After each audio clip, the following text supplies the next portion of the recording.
Hello everyone, आप सभी का स्वागत है मेरे यूट्यूब चैनल में। देखो यार, आज मैं बात करने जा रहा हूँ मनी हाइस्ट के सीज़न 1 की। अगर आपने अभी तक इसके रिलेटेड पार्ट 1 वीडियो नहीं देखी है तो आई बटन पर क्लिक करिएगा, आपको वो ज़रूर दिख जाएगी। आज मैं आपको इसके एपिसोड नंबर 7 से लेकर 13 तक की इन्फॉर्मेशन देने वाला हूँ। वीडियो को एंड तक देखते रहिएगा ताकि आप इस पूरे एपिसोड्स को समझ सके। उसी के साथ वीडियो को लाइक करें, चैनल को सब्सक्राइब करो, उस बेल आइकन को ज़रूर दबाएं, क्योंकि मैं ऐसे ही मूवीज़ और वेब सीरीज़ के रिलेटेड वीडियोस लाता रहता हूँ। बिना गए वीडियो को स्टार्ट करते हैं। जैसा कि हमने पिछले इसमें देखा था कि बर्लिन जो था उसने प्रोफेसर को कॉल लगा के उस हॉस्टेज यानी मोनिका के डेथ के बारे में बताया था, जहाँ पर प्रोफेसर जो था वो बर्लिन को ये कहता है कि मैं तुम्हें जल्दी से जल्दी सज़ा ज़रूर दूंगा। यहाँ पर हम ये देखते हैं कि रेकल और उसकी जो टीम थी ये सभी अब बैंक के उस सीसीटीवी फुटेज को चेक कर रहे थे जो चोरी से पहले कैप्चर हुई थी। और इस सीसीटीवी फुटेज में जब वो आखिरी बंदी मतलब जो एक्चुअली जो टोक्यो जब आखिरी बार उस सिक्योरिटी मशीन से गुजरती है, तब उसके बास्केट में, जिस बास्केट में ज़्यादातर मेटल की चीज़ें रखी जाती है, उस बास्केट में उसे की दिखती है जो एक्चुअली कार की थी। और तब रेकेल जो थी वो अपने टीम से कहकर इस कार की के बारे में पूरी इन्फॉर्मेशन निकाल लेती है। अब यहाँ पर इस कार की और उसके साथ उस कार के बारे में प्रोफेसर को भी पता चल जाता है। एक्चुअली कुछ समय पहले प्रोफेसर और उनकी टीम ने एक कार परचेस की थी, जहाँ पर इस कार का यूज़ उन्होंने सिर्फ ट्रेनिंग के वक्त में किया था, जिसके बाद उस जगह पे पहुंचने के बाद इस कार को डंप यार्ड में डाल दिया गया। लेकिन उसके ऊपर फिंगरप्रिंट्स अभी भी थे, जिसकी वजह से इन सभी के नाम फंस जाते। और तब प्रोफेसर इतनी बड़ी रिस्क नहीं लेना चाहते थे, जिसकी वजह से वो उस डंप यार्ड की तरफ जाते हैं।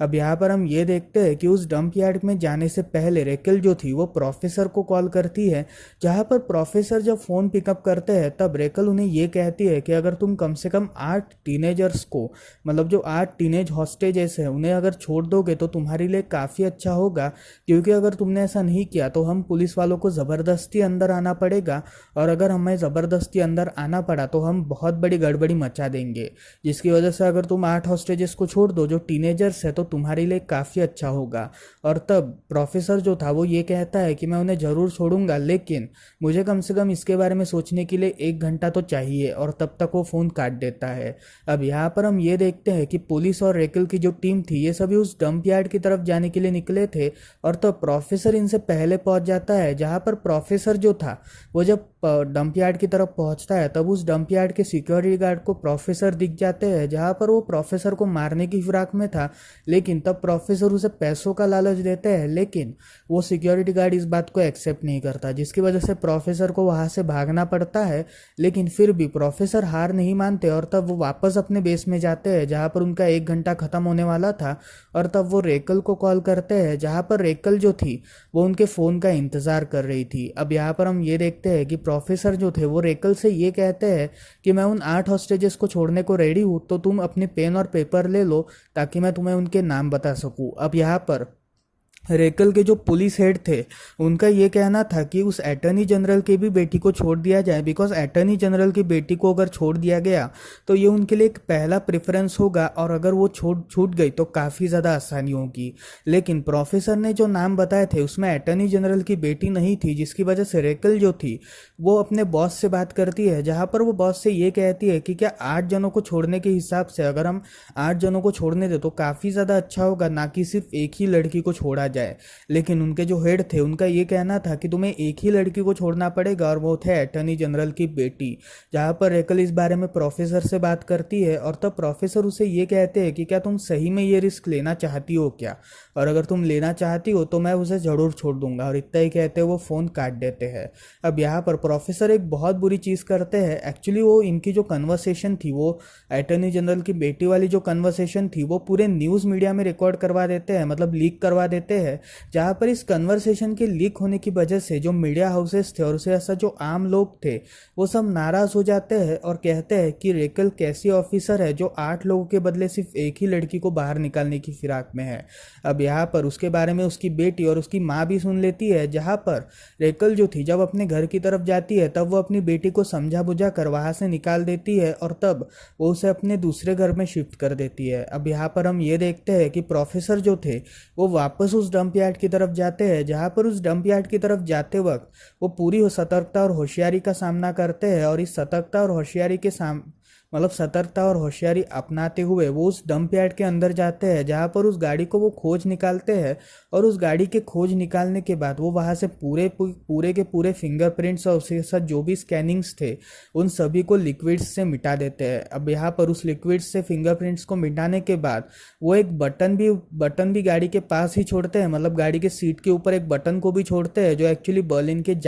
जैकेट का बटन था। अब यहाँ पर हम ये देखते हैं कि जब तक प्रोफेसर वहाँ से एग्जिट मारते तब तक पुलिस की टीम वहाँ पे पहुँच चुकी थी। जहाँ पर पुलिस की टीम जब रेड मारती है तब प्रोफेसर जो थे वो एक खराब वाली वैनिटी के अंदर चढ़े जाते हैं, जहाँ पर उस वैनिटी के अंदर चले जाने के बाद वो खुद को पूरी तरीके से काले कलर से रंग देते हैं और उसके साथ अपने कपड़े भी फाड़ देते हैं ताकि वो एक बेगर की तरह लगे। अब यहाँ पर जब प्रोफेसर वहाँ से बाहर निकलते हैं तब एंगल उनका पीछा करता है, मतलब रेकल जो थी वो उस बंदे को देख लेती है, मतलब उस प्रोफेसर को देख लेती है, जहाँ पर वो एंगल को उसके पीछे भेजती है, लेकिन वो एंगल को भी चकमा देने में मतलब सफल हो जाते हैं और वहाँ से एग्जिस्ट मार लेते हैं। अब यहाँ पर हम ये देखते हैं कि रेकल जब उस कार की चेकिंग कर रही थी तब वो बटन को भी उस एविडेंस बैग में रखती है और उसके साथ उस पूरी गाड़ी की चेकिंग करते वक्त एंगल को ये बात पता चलती है कि एक्चुअली ये पूरी गाड़ी के जितने भी फिंगरप्रिंट्स थे ये सब मिटाए गए हैं और उसके साथ ये शायद से अभी के अभी ही मिटाए गए हैं, जिसकी वजह से रेकल को ऐसा लगता है कि जो बंदा वेनिटी से उतरा था वो और कोई नहीं बल्कि प्रोफेसर ही था, जिसकी वजह से जब वो उसका पीछा करती है तब प्रोफेसर तो वहां से निकल चुका था। जिसके बाद रेकल को ये शक होने लगता है कि शायद से कोई ना कोई तो भी पुलिस के ही टीम का एक मेंबर उस प्रोफेसर के साथ मिला हुआ है, बिकॉज उस पूरे डंप यार्ड के बारे में सिर्फ रेकल और उसकी टीम को पता था, ये बात प्रोफेसर को कैसे पता चली, जिसकी वजह से वो आखिर चोर है कौन जो एक्चुअली प्रोफेसर की हेल्प कर रहा है उसके बारे में किसी को भी कोई इन्फॉर्मेशन नहीं थी। सो यहाँ पर हम ये देखते हैं कि बर्लिन जो था मतलब बर्लिन जो था वो अब पूरी बर्लिन जो था उसे ये बात भी पता चल गई थी न्यूज़ ऑफिशियल्स से, एक्चुअली जो जैकेट का बटन था उस एविडेंस बैग में रखा हुआ था, उस जैकेट के बटन के जो फिंगरप्रिंट्स थे वो सब मैच होने की वजह से अब बर्लिन की भी आइडेंटिटी पुलिस वालों को पता चल गई थी, जिसकी वजह से इसकी जो न्यूज़ थी वो बर्लिन को मतलब बर्लिन के थ्रू पहुंच चुकी थी, क्योंकि रेकेल ने बर्लिन की पूरी फाइल ओपन कर दी थी, जहां पर उस फाइल के ओपनिंग के बाद रेकल ये देखती है कि बर्लिन जो है वो एक्चुअली एक तरह की साइकोलॉजिकल बीमारी से गुजर रहा है, जहां पर वो कभी भी एंग्जाइटी इश्यूज आ जाते हैं और उसके साथ वो कभी भी एंगर वगैरह पैदा करने लगता है। अब यहाँ पर हम ये देखते हैं कि रकेल जो थी वो और थोड़ी पब्लिसिटी पाने के लिए अपने बॉस की बात मानकर उसके ऊपर और थोड़े से आरोप लगा देती है, जहाँ पर वो चाइल्ड एब्यूज और चाइल्ड रेप के भी आरोप लगा देती है और इन सारे आरोपों को वो मीडिया हाउसेस को पहुंचा देती है, जहाँ पर इस मीडिया हाउसेस जो थे वो बर्लिन के बारे में झूठे आरोप भी बोल रहे थे और इसके बारे में नायरोबी को पता चलता है, जहाँ पर नायरोबी जब बर्लिन से इस बारे में सवाल करती है तब बर्लिन कहता है कि ये सब झूठ है और मुझे कुछ भी नहीं पता। और तब बर्लिन जो था उसे ये लगता है कि एक्चुअली ये काम और किसी ने नहीं बल्कि डेनवर ने ही किया होगा, बिकॉज जब ट्रेनिंग इन सभी की चल रही थी तब डेनवर और इन सभी ने डेनवर, टोक्यो, नायरोबी और रियो इन चारों ने मिलकर एक बहुत बड़ी पार्टी का प्लान किया था, जहां पर ये सभी लोग प्रोफेसर की गाड़ी ले जाकर बर्लिन का जैकेट मतलब प्रोफेसर की गाड़ी ले जाकर ये लोग जाने वाले थे, जहां पर डेनवर ने बर्लिन का जैकेट पहना हुआ था और तब उस जैकेट से गलती से बटन गिर गया होगा, जिसकी वजह से डेनवर ने ही उसे फंसाया होगा। अब यहाँ पर हम ये देखते हैं कि बर्लिन जो था वो डेनवर की खोज के लिए निकलता है, जहाँ पर वो डेनवर को ढूंढने के लिए जाता है और जहाँ पर डेनवर छुपा हुआ था वहीं पर ही मोनिका भी थी और तब मोनिका को भी बर्लिन देख लेता है, जिसकी वजह से बर्लिन को ये बात पता चल जाती है कि मोनिका मरी ही नहीं है। सो यहाँ पर बर्लिन जो था वो डेनवर से ये कहता है कि क्या तुमने ही मेरे जैकेट का बटन उस गाड़ी में गिराया था, क्योंकि पुलिस को अब वो मिल चुका है और मेरी भी आइडेंटिटी रिवील हो चुकी है। सो यहाँ पर डेनवर का ये कहना था कि मैंने ऐसा बिल्कुल भी नहीं किया और अगर मेरे से गलती से हो गया होगा तो उसके लिए मुझे बिल्कुल माफ़ कर दो, क्योंकि मैं ऐसा गलती से भी नहीं कर सकता। और तब बर्लिन जो था वो मोनिका को ले जाकर प्रोफेसर के पास ले जाता है, मतलब जहाँ पर प्रोफेसर का कैमरा था वहाँ पर ले जाता है और प्रोफेसर को कॉल करता है और कहता है कि मोनिका जिंदा है तो इसी वजह से अब मेरी सज़ा भी कैंसिल हो जाएगी। सो यहाँ पर प्रोफेसर का ये कहना था कि एक्चुअली मैंने तुम्हें ऑलरेडी सज़ा दे दी है, बिकॉज तुमने जो कांड किया था उसकी वजह से जो बटन था वो मैंने ही पुलिस वालों को सौंपा है, जिसकी वजह से तुम्हारी ये सज़ा है। और इतना ही कहते हुए वो फ़ोन काट देते हैं। सो यहाँ पर हम ये देखते हैं कि बर्लिन जो था वो थोड़ा सा नाराज होता है, लेकिन बाद में वो खुद को शांत करवाता है और इतना ही कहते हुए वो मोनिका को वहां से जाने को कहता है। सो यहाँ पर रेकल जो थी वो एक्चुअली पूरी तरीके से बर्लिन की फाइल चेकिंग कर रही थी, जहाँ पर इस फाइल चेकिंग के दौरान उसके कुछ बैट्समेट जो एक्चुअली उसके जो जेलमेट्स थे उनसे भी वो मुलाकात करती है, जहाँ पर एक जेलमेट का ये कहना था कि बर्लिन जो था वो हमेशा कौन से तो भी ड्रग्स वगैरह यूज़ करता था, जहाँ पर उस ड्रग्स का यूज़ करके वो हमेशा उस ड्रग का यूज़ करके वो हमेशा अपने आप को अच्छा फील करवाता था। और तब जो जेलमेट था वो इस ड्रग का भी नाम बता देता है, जिसके बाद रेकल जो थी वो उस ड्रग के बारे में पूरी इन्फॉर्मेशन निकालने की कोशिश करती है। और तब इस ड्रग की पूरी इन्फॉर्मेशन निकलने के बाद उसे ये बात पता चलती है कि एक्चुअली ये जो ड्रग है ये और कोई नहीं बल्कि एक तरह का जहर है जो ह्यूमन को शांत तो करता है, लेकिन ये ह्यूमन को एक स्लो डेथ प्रोवाइड करता है, जिसकी वजह से इसका जो ज़्यादातर यूजेज है उसकी वजह से बर्लिन की जो लाइफ है वो अभी लाइफ स्पैन 24 मंथ की हो चुकी है। अगर ये प्लान 1 साल पहले का है या फिर 1 डेढ़ साल पहले का है तो शायद से बर्लिन के पास अब सिर्फ 6 ही महीने बचे हैं, जिसकी वजह से बर्लिन का जिंदा रहना नामुमकिन है। सो यहाँ पर हम ये देखते हैं कि एंगल जो था उसने उस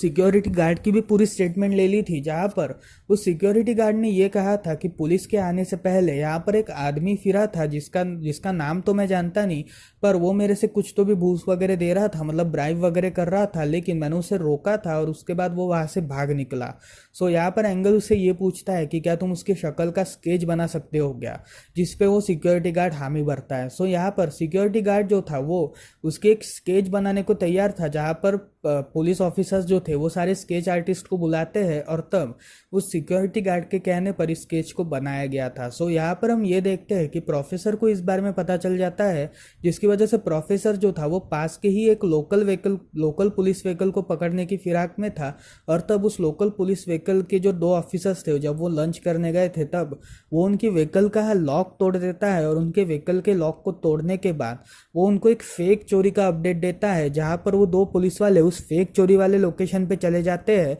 और तब वो रेकल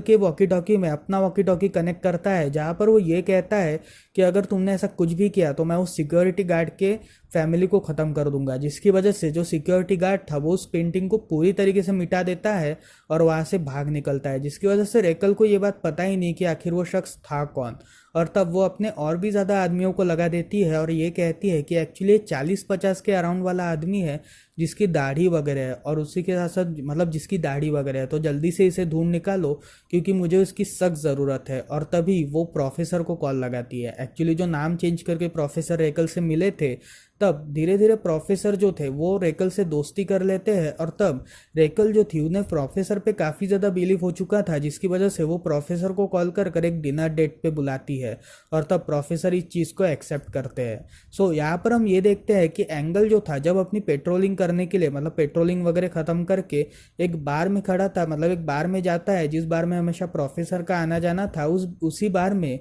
एंगल जो था वो प्रोफेसर से मिलता है, जहाँ पर एंगल ये बात करता है कि अगर वो प्रोफेसर का कैंप मतलब प्रोफेसर आखिर करता क्या है, बिकॉज रेकल ने उन्हें कुछ भी नहीं बताया कि आखिर प्रोफेसर करता क्या है, मतलब काम वगैरह क्या करता है। जहाँ पर प्रोफेसर ये कहता है कि कुछ समय पहले मुझे एक जॉब से निकाला गया था, जिसके बाद मैंने खुद का एक बिजनेस निकालने का ट्राई किया था, और ये business actually organic juice type का बिजनेस था। तब एंगल जो था वो प्रोफेसर का ये प्लान देखना चाहता था, जिसकी वजह से प्रोफेसर जो थे वो उन्हें एक फेक प्लांट में लेकर जाते हैं और इस प्लांट का उन्हें वो जूस वगैरह पिलाते हैं, जहाँ पर एंगल जो था वो इस बात से संतुष्ट नहीं था, जिसकी वजह से वो प्रोफेसर का जो कॉफ़ी मग था, मतलब जिस बार में प्रोफेसर गया था उस बार में हमेशा प्रोफेसर कॉफ़ी वगैरह पिया करता था, जिसकी वजह से जो कॉफ़ी मग का जो चम्मच था वो एंगल अपने पास रख लेता है, और इतना ही कहते हुए वो वहाँ से चला जाता है। जिसके बाद एंगल जो था वो पुलिस वालों की गाड़ी में जो फिंगरप्रिंट्स लगे थे और उसके साथ जो स्पून पे फिंगरप्रिंट्स लगे थे उन सभी की वो स्कैनिंग के लिए भेज देता है, मतलब डीएनए रिपोर्ट्स के लिए भेज देता है, ताकि इन डीएनए रिपोर्ट्स का यूज़ करके वो पूरी तरीके से ये जान सके कि आखिर सच कौन है और झूठ कौन है। सो यहाँ पर हम सभी ये देखते हैं कि जैसे ही एंगल वो डीएनए टेस्टिंग के लिए स्पून और वो पुलिस के जो गाड़ी के जो फिंगरप्रिंट्स थे वो देता है, उसके बाद उसे कॉल आता है एक फार्मेसी से, जहाँ पर इस फार्मेसी में एक्चुअली चोरी वगैरह हो गई थी। और तब एंजल जब वहाँ पे पहुँचता है तब वो ये देखता है कि एक्चुअली ये जो चोरी थी ये उस फार्मेसी में हुई थी जो फार्मेसी एक्चुअली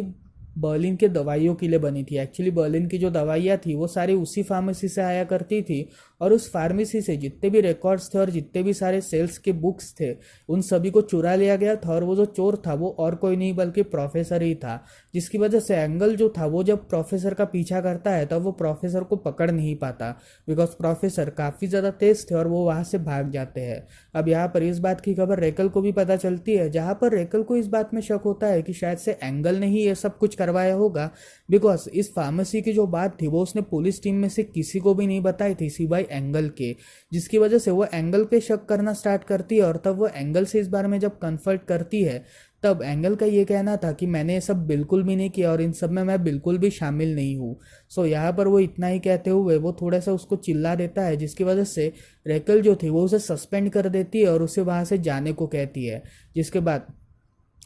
बाद एंगल जो था वो वहाँ से गुस्से में चला जाता है, और तब रेकल जो थी वो रात के समय में प्रोफेसर के साथ डिनर डेट करती है। अब यहाँ पर जब वो प्रोफेसर के साथ डिनर डेट करती है तब वो प्रोफेसर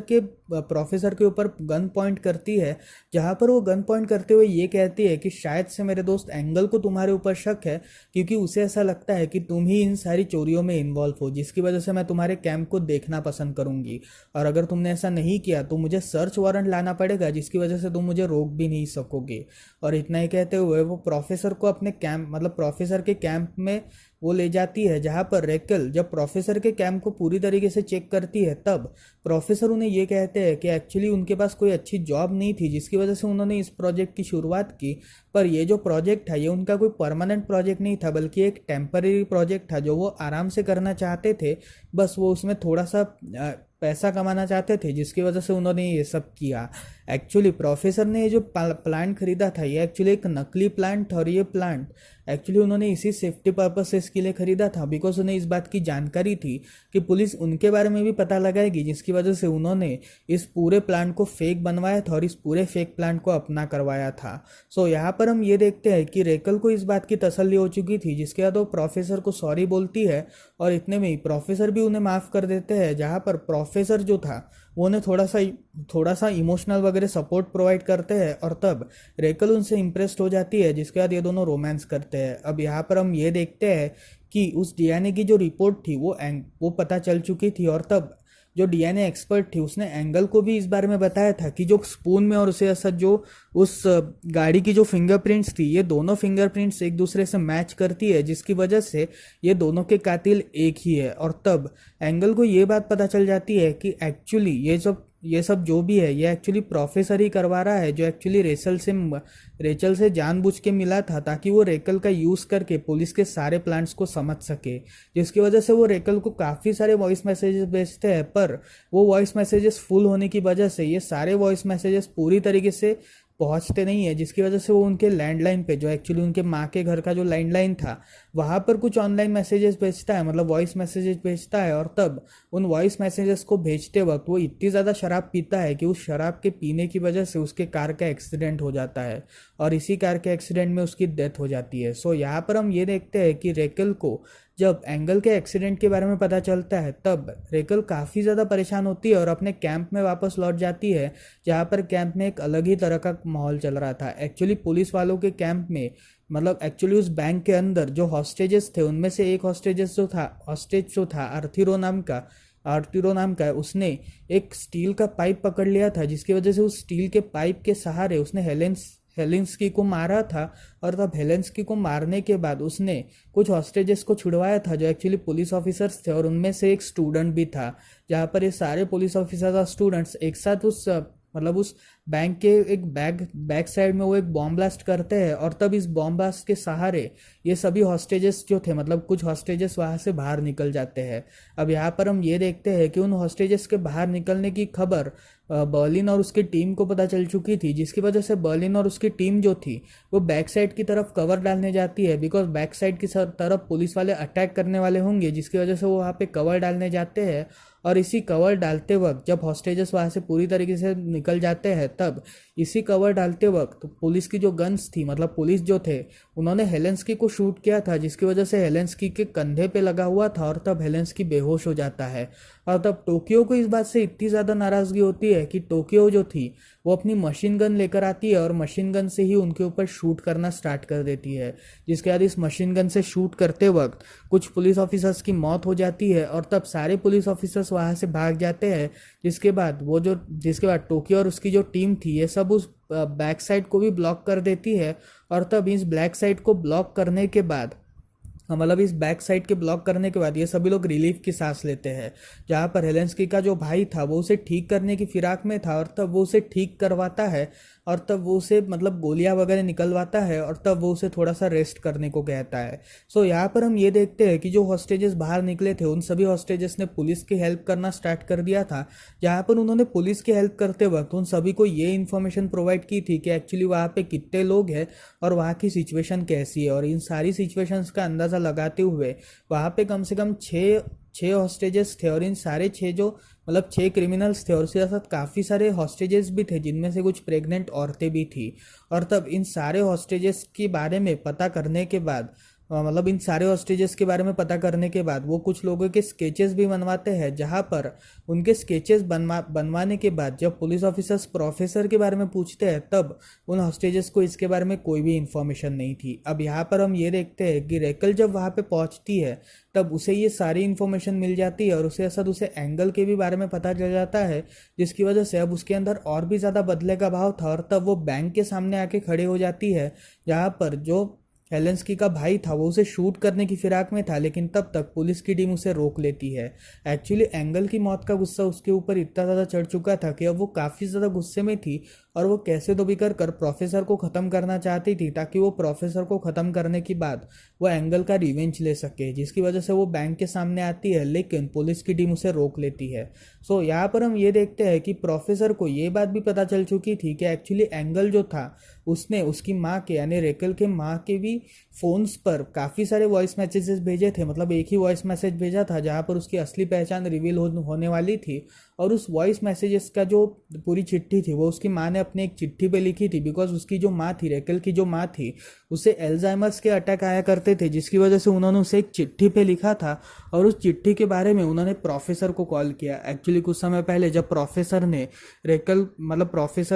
रेकल ने जब प्रोफेसर का फ़ोन यूज़ करके रेकल की माँ को कॉल लगाया था, तब रेकल की माँ के पास प्रोफेसर का नंबर था, जिसकी वजह से वो प्रोफेसर को कॉल कर ये सारी बातें बताती है। जिसके बाद प्रोफेसर पहले ये डिसाइड करते हैं कि वो रेकल की माँ को ख़त्म करेंगे, जिसकी वजह से वो रेकल के घर पे जाते हैं, जहाँ पर वो रेकल की माँ से मिलते हैं और तब वो उनके कॉफ़ी में जहर मिलाने का ट्राई करते हैं, जहाँ पर वो जहर को मिलाते भी है, लेकिन रेकल की जो माँ थी वो उस ग्लास को गलती से ड्रॉप कर देती है, जिसकी वजह से वो कॉफ़ी पूरी तरीके से गिर जाती है। सो यहाँ पर प्रोफेसर जो थे जब वो उस पोछा वगैरह को लेकर आते हैं जिससे कॉफ़ी के स्टेन साफ हो, तभी वो उस मैसेज को देखते हैं जो मैसेज एक्चुअली उनकी माँ ने मतलब रेकल की माँ ने लिखा था। उस मैसेजेस को देखते हैं जहाँ पर उन्हें उनकी असलियत वाला मैसेज भी दिख जाता है और उस मैसेज को वो अपने पास रख लेते हैं और उसे साथ फ़ोन करने के बहाने वो उस वॉइस मैसेजेस को भी डिलीट कर देते हैं जो एंगल ने रेचल की माँ को भेजा था। सो यहाँ पर रेकल जो थी वो अपना काम कंप्लीट करके जैसे ही घर पे आती है, तब उसके घर पे आने के बाद रेकल, प्रोफेसर और उनकी माँ ये तीनों रियूनाइट होते हैं और ये तीनों एक साथ खाना पीना करते हैं। और तब रेचल को ये बात पता चलती है कि एक्चुअली जो दवाइयाँ बर्लिन यूज़ कर रहा है वो एक्चुअली काफ़ी ज़्यादा घातक है, जिसकी वजह से रेकल जो थी वो अपने